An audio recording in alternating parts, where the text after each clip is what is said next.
Geschichte means history, not history. The Geschichte. Heil means salvation. Heil Hitler, remember that? Heil means salvation.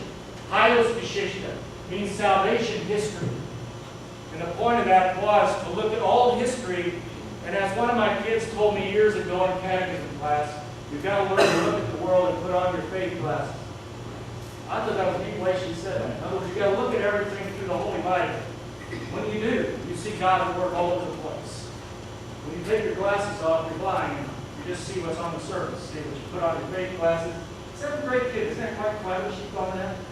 And you look at things like that, you see God everywhere. You see Him working through your doctors, through your teachers, and you certainly see Him very active in history. And what may appear in the story of Joseph to be a random story of a young man who gets sold into slavery, and put yourself in his shoes, 17 years old, we're going to find out when he was sold as a slave.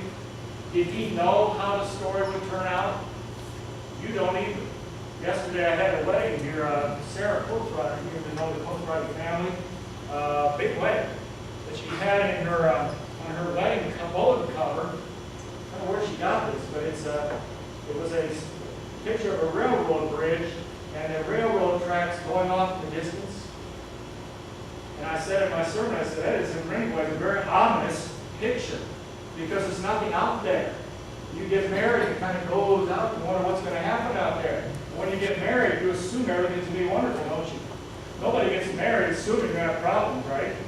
You get married assuming it's going to be love forever, right? You find it real quick, you don't know what's out there. It can be marital troubles, economic troubles, disease, an accident, tragedy with your kids, any number of things. And we're not done with problems until we're dead, right? You never know what's going to hit you. I told her in the sermon, I said, I would have preferred that little picture they have at the end of it, a nice crown or cross or something, so you know there's hope out there, okay? It's not totally bleak for us Christians. But for us Christians, you know, life is not bleak out there. We know that God is in control. That's Heilsgeschichte. Through history, God is at work controlling events of societies, the entire world. Let's get more personal, even us individually. Which, by the way, I think Joseph's story will teach us a very critical lesson about life. Let's understand that we are what's the best word to use? A pawn in God's great plan of Heilsgeschichte. And let's stop thinking the whole world revolves around me. God may be using me for another purpose. And maybe I have to tell our older folks that sometimes when they're laying in these rest homes, you know, and if you visit some of them, sometimes they get very depressed about why they're still alive. I have to remind them, maybe God is keeping you alive for a purpose. Maybe you serve a purpose here in this old folks' home. Maybe some of these other people who are depressed about life, see you smiling and praying, may ask you about it. Who knows? But we must look at life like that. Certainly Joseph is a case in point, where God, you know the story, will use him really not for his own personal benefit, but for the ongoing great promise that will bring salvation to the world. The sting is going to be, though, who's going to get the promise. We're going to be set up, as we read Genesis 37, 38, 39. It must be Joseph. He must be the one. He will not be the one. He will be one that's shockingly surprising to us. It's going to be, anybody know? Judah. Did you read the story of Genesis, these last few chapters? Judah does not come home. In fact, we get done and we think, name Joseph, an interesting name. I know what it means. We're bored with the trivia. Joseph comes from the Hebrew word suffix, which means to add. He was named Joseph by his mother, Yosef, which means let him add another. By the way, who was Joseph's mother? Rachel. Okay. Jacob had these two wives and two concubines. One of them was Rachel, Leah, Zilpah, Bilhah. And you might remember how Jacob runs away from his brother Esau because he steals the blessing. You know that story from Isaac? And he runs to his uncle Laban. When he gets to Laban, he sees this beautiful young girl, Rachel.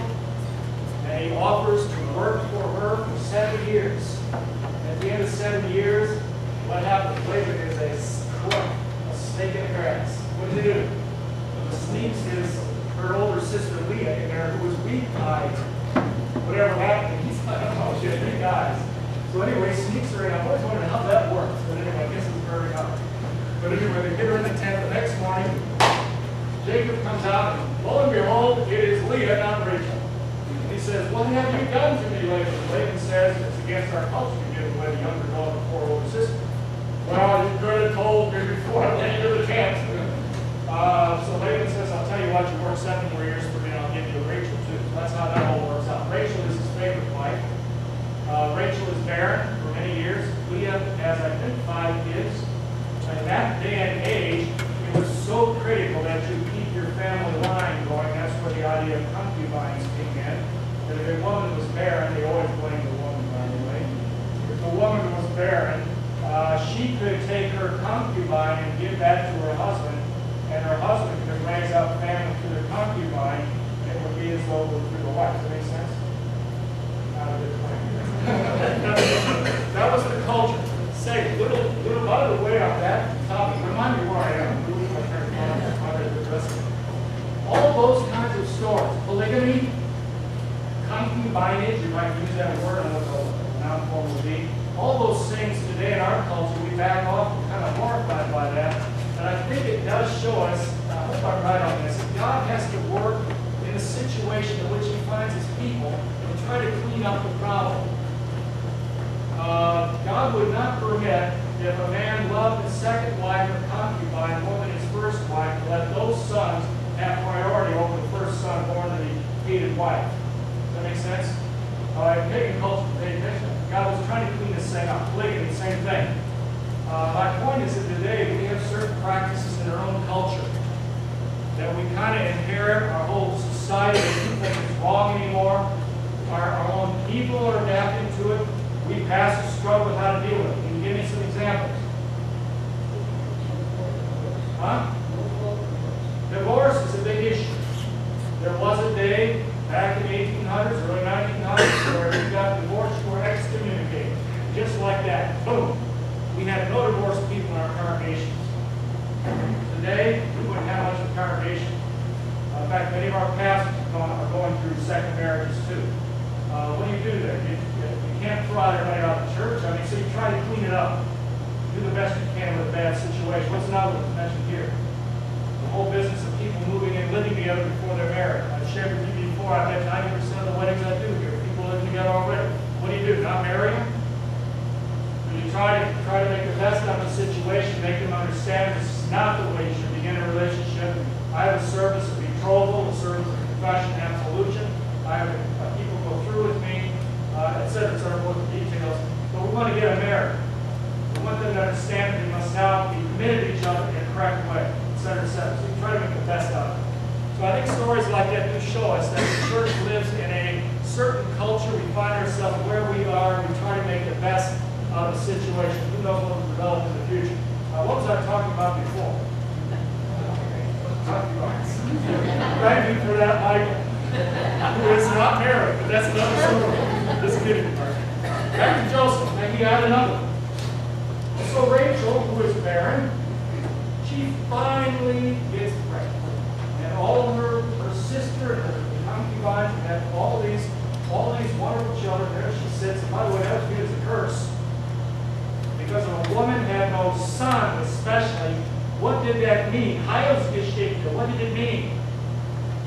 Think. Something else. Messiah could not come through her. You're right. A big issue for Heilsgeschichte was she could not be part of the salvation plan for the history of the world. And every young Jewish girl hoped that she might be the one, like Eve. It goes on and on. It was a horrible curse for a woman not to be married or to be unable to conceive. And the great thing was to have sons, too, by the way, because one of them could be the great Messiah. Just a little footnote on that, too, before you let me get upset with the Bible. If you read the Bible in the context of pagan literature before Christ, the Bible elevates the status of women way up there. Now, we tend to read the Bible in isolation from the culture.